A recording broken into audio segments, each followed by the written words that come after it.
mundo na puno ng lihim at misteryo, makikilala natin ang apat na kababaihang nagtataglay ng tapang at giting sa kabila ng dilim at krimen.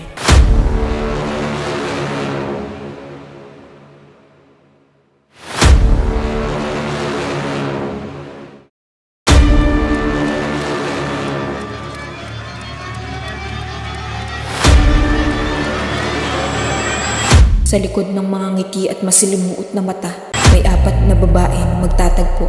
Sila'y magkakaroon ng misyon na buhayin ng lihim at hanapin ang pumatay sa kanilang mahal sa buhay.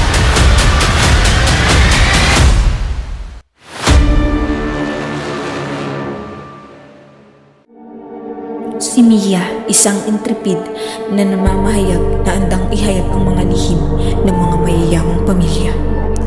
Si Ava, isang matagumpay na negosyante na may lihim na nakaraan. Si Gab, isang matapang na pulis na laging handang ipagtanggol ang katarungan. At si Lena, isang tahimik na doktor na nakakaalam sa lihim ng mga bangkay. Isang pagpatay ang magdadala sa kanilang landasin. Ang krimen na magiging tila nag-uugma sa kanilang mga lihim, itatambad ang kanilang pagkakaugma at maglalantad ng mga lihim na hindi dapat malaman.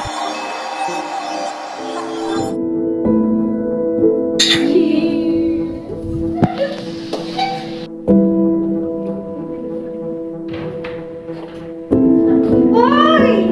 Uy, andyan yung kaibigan nating reporter.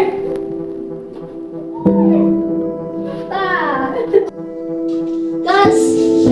Karen, si Mina ka pala, pinsan ko. Yan po.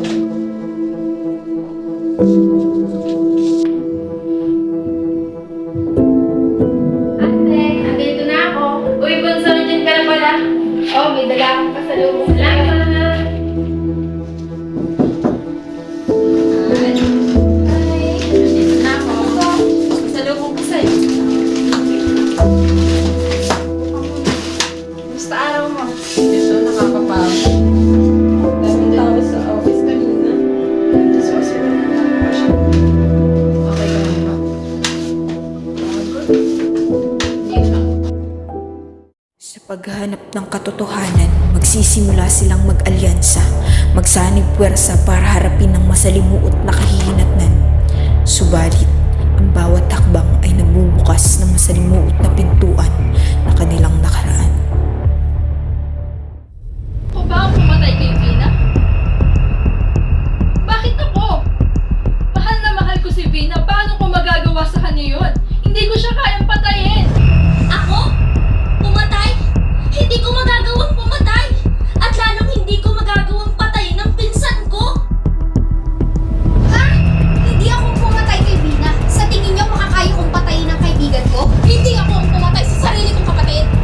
Ako ang namatayan dito! Bakit ako ang pinagbibintangan niyo?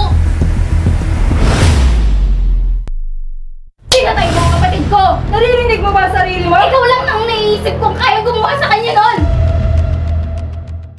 Bawat isa sa lihim at bawat lihim ay may koneksyon sa krimen. Ang mga lihim na dapat ilibing, ngunit sa pagtagpo ng kanilang landas, masisilayan ang mga lihim na kanilang dala.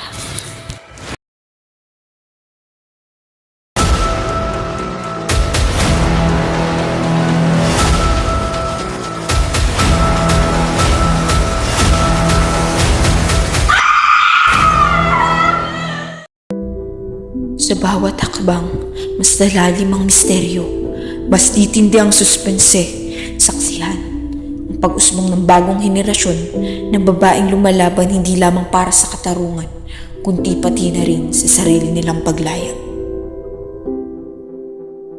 Sa darating na pag-atake ng lihim, ang apat na babaeng ito ay magbubukas ng bagong kabanata sa kanilang mga buhay.